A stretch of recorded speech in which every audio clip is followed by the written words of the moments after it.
Hello everyone, एक बार फिर से स्वागत है आपका हमारे इस यूट्यूब चैनल पर। शायद आपने अपनी ज़िंदगी में कभी एरोप्लेन का सफ़र किया भी हो और नहीं भी, but it is a not a problem guys. So guys, आज की वीडियो में लेकिन हम बात करने वाले एरोप्लेन से जुड़ी कुछ ऐसी सच्चाई और ऐसे तथ्य जो शायद आपने कभी ना सुने। सो गाइस, वीडियो को अंत तक देखिएगा, काफ़ी मज़ेदार वीडियो है। सो गाइस, इस वीडियो में मैं आपको कुछ नया बताने वाला हूँ, जैसे कि 69 लाख रुपये दे के हवाई जहाज़ का पास कैसे बनवाया जाए। उससे पहले हम हवाई जहाज़ के बारे में कुछ नया जान लेते हैं। जैसे कि गाइस, आप जानते भी होंगे और आपने सुना भी होगा कि एरोप्लेन का जो आविष्कार है वो राइट ब्रदर्स ने किया है। लेकिन दोस्तों, कुछ लोगों का मानना है कि 1895 में शिवकर बापूजी तलपड़े और 1903 में राइट ब्रदर ने किया था।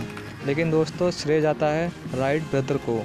लेकिन दोस्तों, दम तो तलपड़े की बात में भी है। वो ऐसे गाइस, अगर हम बात करें तथ्यों को लेके, तो राइट ब्रदर से लगभग 8 साल पहले हवाई जहाज़ उड़ाने का कारनामा तलपड़े ने कर दिखाया था।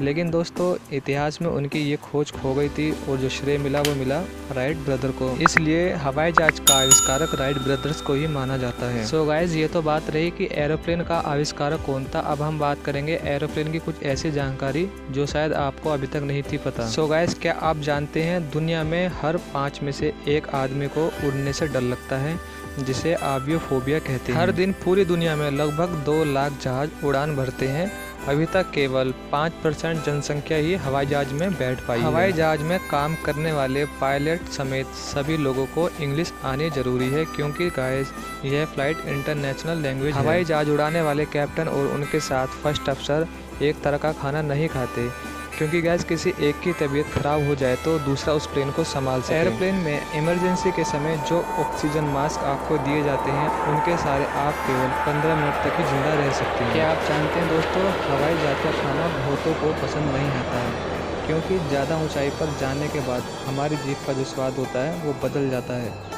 इसलिए हवाई जहाज में मिलने वाले खाने में नमक भी ज़्यादा डाला जाता है। हवाई यात्रा के समय लोग ज़्यादा गैस छोड़ते हैं, इसलिए जहाज़ों में बदबू कम करने के लिए चारकोल फिल्टर का इस्तेमाल किया जाता है। नील आर्मस्ट्रॉन्ग जब पहली बार चांद पर चले थे तो उनके पास राइट ब्रदर्स के पहले हवाई जहाज का एक टुकड़ा था। किसी अमेरिकन की मौत हवाई जहाज दुर्घटना में होगी, इस बात के चांस केवल 1.1 करोड़ लोगों में से एक की है। लेकिन कार दुर्घटना में मरने के चांस 5000 लोगों में से एक की है। बात सन 1986 की है। एक वोयाजर नाम के जहाज ने पूरी दुनिया का चक्कर लगाया, वो भी बिना उतरे और बिना दोबारा फ्यूल भरवाए। 1953 से पहले जहाज की खिड़कियों के कोने चौकोर होते थे, लेकिन एक दुर्घटना हुई तो इसका जिम्मेदार चौकोर खिड़कियों को माना गया। तब के बाद जहाज की खिड़कियों के किनारे हमेशा गोल होने लगे, क्योंकि गोल किनारे हवा का ज़्यादा विरोध नहीं करते और इससे जहाज पर अनावश्यक दबाव नहीं पड़ता। गाइस, काफ़ी देर से आप ये सोच रहे होंगे कि 69 लाख रुपए का जो पास वाली बात है वो क्या है, जिसके लिए आपने मेरी वीडियो को देखना चाहा। तो दोस्तों, ये बात है सन 1987। अमेरिका देश का एक व्यक्ति जिसने एयरलाइंस को 69 लाख रुपये दे के हवाई जहाज का आजीवन पास बनवा लिया, जो कि 2008 तक उस आदमी ने उससे करीब 10,000 से ज़्यादा उड़ान भर डाली। इससे हुआ ये कि कंपनी को करीब 1 अरब 42 करोड़ रुपए का नुकसान हुआ और 2008 में कंपनी ने थक हार कर उस आदमी का पास रद्द करना पड़ा। जैसे कि गाइस, इस बंदे ने 1987 से लेके अपनी 20 साल की हवाई यात्रा के दौरान करीब 10,000 से ज़्यादा उड़ान भर डाली, जिससे कि हवाई कंपनी ने इनके पास को रद्द किया और पासों को बनाना ही बंद कर दिया। अगर शायद इस बंदे ने इतनी उड़ानें नहीं भरी होती तो ये पास शायद आज भी बन रहे होते। और अभी वीडियो ख़त्म नहीं हुई है, वीडियो के साथ बने रहिए। जैसे कि गाइस, आपने ब्लैक बॉक्स का नाम सुना ही होगा, जो कि जहाज में लगा होता है। तो दोस्तों, इसका क्या काम होता है और ये क्यों लगा होता है, मैं आपको बताऊंगा। जैसे कि जब जहाज में या जहाज की कोई दुर्घटना हो जाती है तो उसके बारे में सारी जानकारी इस डब्बे के सहारे ही मिलती है, इस बॉक्स के सहारे।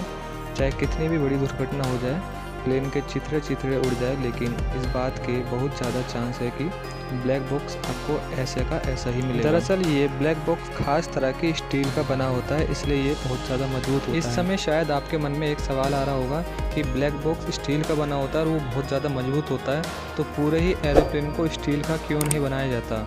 तो गाइस, अगर ऐसा होगा तो जहाज़ बहुत ज़्यादा भारी हो जाएगा और वो उड़ नहीं सकेगा। गाइस, क्या आपने कभी ऐसा सोचा है कि हवाई जहाज़ पर आसमानी बिजली क्यों नहीं गिरती, या फिर उस पर आसमानी बिजली गिर जाए तो उसको कुछ होगा या फिर नहीं? देखिए दोस्तों, साल में कम से कम एक बार या हर 1000 घंटों की उड़ान में एक बार तो आसमानी बिजली जहाज़ से टकरा ही जाती है। लेकिन हवाई जहाज़ों को इस तरीके से डिज़ाइन किया जाता है कि आसमानी बिजली का उन पर कोई असर ना हो। और 1963 के बाद आसमानी बिजली की वजह से कोई प्लेन दुर्घटना नहीं हुई है और ये सब इंजीनियरिंग का कमाल है। और गाइस ये भी जान लीजिए कि हवाई जहाज़ के टायर में 200 psi प्रेशर की हवा भरी जाती है, जो कि कार के टायर की तुलना में 6 गुना ज़्यादा है। आपने कई बार ऐसा सुना होगा कि हर लैंडिंग के बाद प्लेन के टायर बदले जाते हैं, लेकिन ऐसा नहीं है। लगभग 200 से 250 लैंडिंग के बाद प्लेन के टायर बदल दिए जाते हैं और ये कोई फिक्स नहीं होता, ये बल्कि प्लेन पर डिपेंड करता है। दोस्तों, आपने कई बार आसमान में सफ़ेद लाइनें देखी होगी।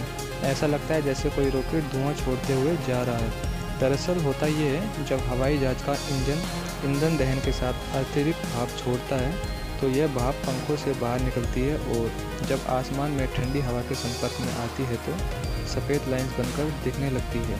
ये ठीक उसी तरह होती है जैसे ठंड के मौसम में हम अपनी सांसों को देख पाते हैं। आई होप दोस्तों वीडियो आपको पसंद आई होगी। और हाँ दोस्तों, आपको इस वीडियो में एरोप्लेन की ऐसी कौन सी जानकारी बेहद पसंद आई या फिर आप उस इन्फॉर्मेशन से अभी तक अनजान थे, वो आप मुझे कमेंट में ज़रूर बताइएगा। अभी के लिए दोस्तों इतना, फिर हम आपसे मिलेंगे अगली वीडियो में। जब तक अपना रखना ख्याल।